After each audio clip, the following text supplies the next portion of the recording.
nanjye nyirasenge mukuru uyu mwana ninjye wamureze murabizi namwishyuriye amashuri ntabwo namubuze icyo kumuha mu bukwe mwemereye miliyoni 2 ndaziguha cash nindangiza dekorasiyo zose zirakenerwa ibintu byose biri bisigaye bitahari nabyo ndabyishyura cyangwa ukugana rubize kari keza kuba ku mafaranga ibya dekorasiyo ibyo bagutunganyije akose ko n'ubundi wabiranye n'ubundi ibyo bintu byose umwana bigishije bigira kuvunika ibya dekorasiyo byose abahungu babiri bo bagutunganyije nabyo abazabikora ahubwo nakaze wakongera ko ayo mafaranga yayo 500 aha oya mugabo n'uwigira okay murakoze turabashimiye ku bwitange bwanyu mwitanze mutizigama ariko nanjye nk'umuntu mukuru nka murumuna we ni mukuru wanjye mwari mubizi ati noneho nanjye mu bushobozi bwanjye na nzaguha miliyoni 3.5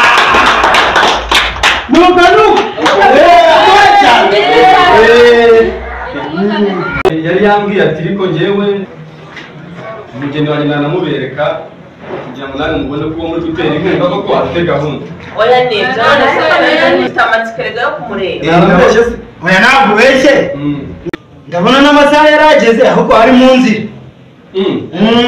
wari mu nzira yaje rwose ubwo ni ukuvuga urushone rw'ibishyi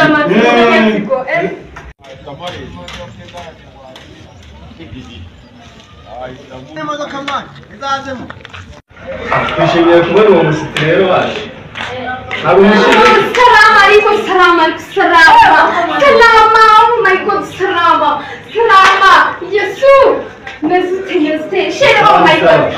bless man, kakonolese kapo. Yes man, wageze mu mahoro. Nahageze, wabeze sheri wanje. Nari kabisa uwo. Wisiriwe mami wawe. Yes, wari cyapa. Uretse bashiki bawe. Cyane bijyana. Okay, ni byiza cyane. Yes, cyane. Oh, uyu ni mama nawe. Oya none wa mukapwa. Oh my god, cyane byiza. Ni face kabisa. Ese bibi ko cyo katimukisha n'ukubera. Man, nyine nibzare nizare. Ushabe gusiga bunetse wasubwo n'ukubera. Man, so reka tureba ndabona abayishimye cyane ariko ni umunyamujyi ugomba kumenya ko ari umunyamujyi wambwiye n'ukubera utakimugisha.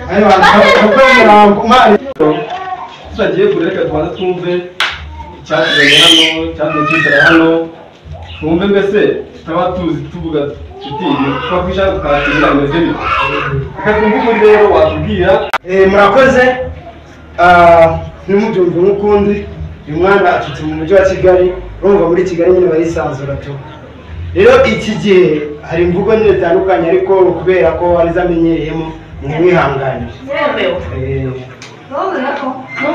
nta kibazo ni iby'iki gihe nyine by'abakiri bato nanjye ushaje ubwo ariko nta kibazo mwana wa ariko se ariko se shanga muteze ntabwo turi bato ariko mubonye ibyo mushira none se nibyo yatubwiye ko uri umukunzi we shanga uyu ni sheri wanjye naramukunze nimba yarababwiye yarakoze yarabitubwiye ahubwo nyine njyewe narasigaye mfite amatsiko yo kukwibariza mbaza nta kibazo uri mwene nde witwa nde nyine nk'umwana wacu ugiye kuza mu muryango utwisangemo ninde uri mwene nde njye nitwa Ishimwe Kayira nkaba mvuka kwa papa wanjye akaba yitwa David uyu nguyu akaba ari we sheri wanjye mami wanjye akaba yitwa Agnes ya mazina mu mujyi nyine mwitungurwa mutumba mu cyaro twita ba Faustina na ba Foroza yego aguko tugiye yewe rero yaratubwira ngo umukobwa ngo yitwa Dima yakatubwira ngo yitwa Gopeye ubwo turemera ibyande tureka ibyande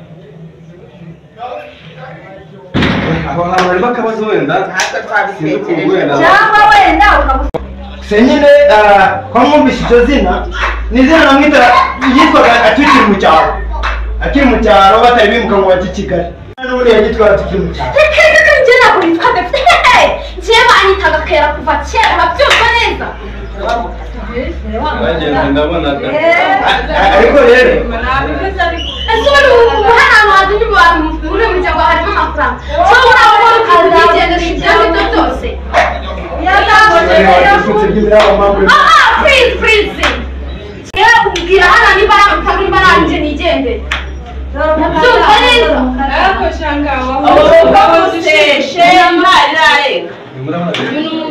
ya please ujyana inyitaga dufite n'ibyo mu kintu gihe nitwa Kayira urabyumva neza uzi n'ibindi ariko uzi n'ibindi njyewe rero gafasha uyu mugeni turamwanze uyu mugeni